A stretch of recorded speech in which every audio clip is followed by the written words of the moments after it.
All things are possible if you believe. Well, you know, I studied for a long time. I started to study this book, Think and Grow Rich. And he talks about belief in here. He says, you're not ready for what you want until you believe you can get it.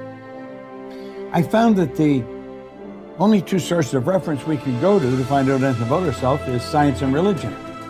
They all say you've got to believe.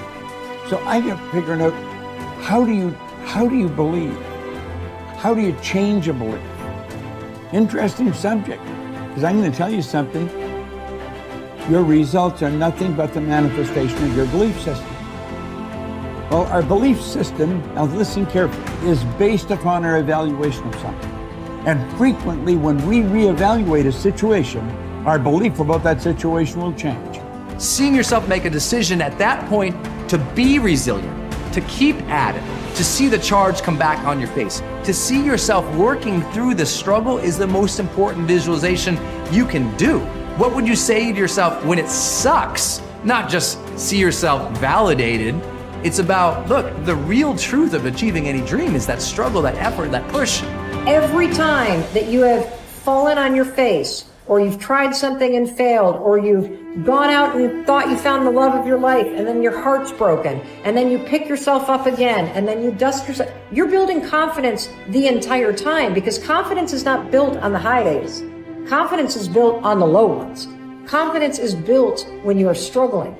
Because when you see yourself go for something and fall, when you see yourself try and get knocked down, when you see yourself stand back up after getting abused or traumatized or discriminated against and moving ahead, you are building this reserve within yourself where you know you can rely on yourself, you know you can face hard things and you can keep moving forward. You know you have your own back.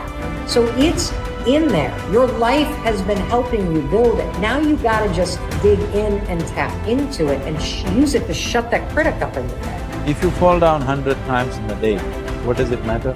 For a committed man, there is no such thing as failure. If you fall down 100 times, 100 lessons to be learned. If you commit yourself like this to creating what you really care for, now your mind gets organized. Once your mind gets organized, the way you think is the way you feel, your emotion will get organized. Once your thought and emotion is organized, your energies will get organized in the same direction. Once your thought, emotion and energies are organized, your very body will get organized. Once all these four are organized in one direction, your ability to create and manifest what you want is phenomenal. When we say a joyful world, that means everything that you want has happened. Aristotle wrote in his famous Nicomachean Ethics that the common aim of mankind is to be happy. However, each person defines happiness. One thing we know is that the more confident and the better we feel about ourselves, the happier we are and the more effective we seem to be in everything we do. Self-confidence, however, is really a state of mind based on your belief systems. Belief or faith enables you to act boldly in the face of uncertainty. Confidence enables you to face changes and difficulties and unexpected setbacks with calmness and clarity, and allows you to respond more effectively under any circumstances. The law of belief, an important corollary of the law of cause and effect, says that your beliefs become your realities. You do not believe what you see, but you see what you believe. William James of Harvard said that belief creates the actual fact. In the Bible it says, according to your belief, it is done unto you. If you believe strongly enough and confidently enough, your outer world will tend to conform to a pattern consistent with these beliefs. In fact, your world today is largely an outpicturing of your innermost beliefs and convictions. You behave on the outside based on your beliefs on the inside. You see the world around you based on your beliefs about reality. Regardless of whether they are correct, how can you determine your true beliefs? Simple. You can tell what you really believe by observing what you do and what you don't do. You can tell what you believe by listening to your opinions, your conversations, and by noting your decisions. When you truly believe yourself to be an exceptional human being, possessed of remarkable capabilities, you will walk and talk and act that way, and your inner convictions will become your outer realities. As the Bible says, all things are possible to him that believeth. The law of incremental improvement is your key to an unlimited future of success, prosperity, and self-confidence. It doesn't matter where you are starting from. All that matters is where you are going. As Theodore Roosevelt said, do what you can with what you have, where you are. By applying the law of incremental improvement to yourself and your work, you can begin moving upward toward joining the great ones in your field. If you are doing what you love to do, and you are doing it with all your heart, by engaging in continuous personal and professional improvement, you can begin to move forward at such a rapid rate that it will astonish you. There is one small problem that you need to deal with before you become one of the best in your field. Most of us grow up with feelings of inferiority and inadequacy. Because of low self-esteem and selling ourselves short, many of us never even think about becoming excellent at our work. It never even occurs to us that we have the ability to learn anything we need to learn, to be able to do an outstanding job at anything we put our minds to. The fact is that, generally speaking, you have the capability to excel at anything that is really important to you. If anyone else has achieved a high level of competence in your field, then so can you. All you have to do is to do the same things over and over until sooner or later you get the same results that they have. I stopped wasting time. That helped a lot. I stopped drinking. I stopped going to bars. I really didn't spend a lot of time with my friends when I had young kids in particular. I had friends and I saw them, with some degree of regularity, but where I cut corners was more with social life outside my family. So I spent a lot of time with my wife, and I spent a lot of time with my kids, and I spent a lot of time on my career. And so you have to make choices. And I think those were reasonable choices. I'm not displeased with them. Don't abandon your friendships, but you can certainly look at where you're wasting time and just stop doing things that you know to be a waste of time. So, and I did. And so I had enough room for my marriage, and I had enough room for my kids, and I had enough room for my career, and sort of a multi-dimensional career.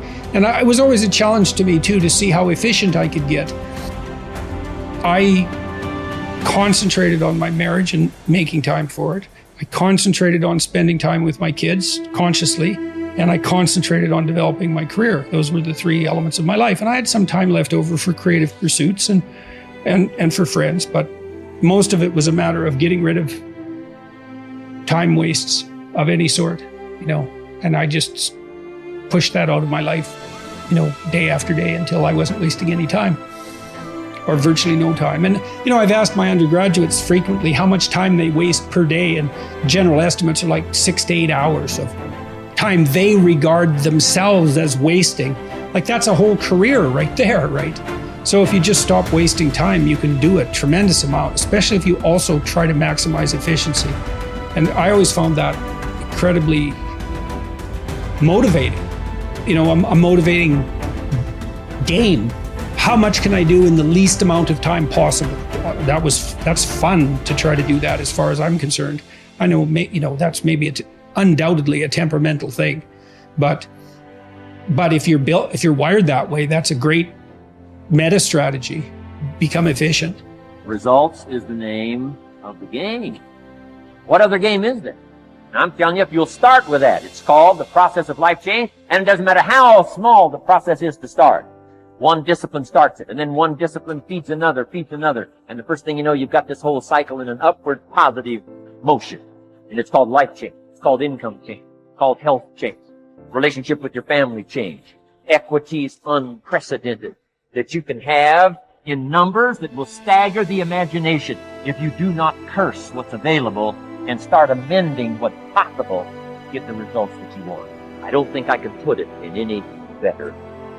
He said, it's not what happens that determines the major part of your future.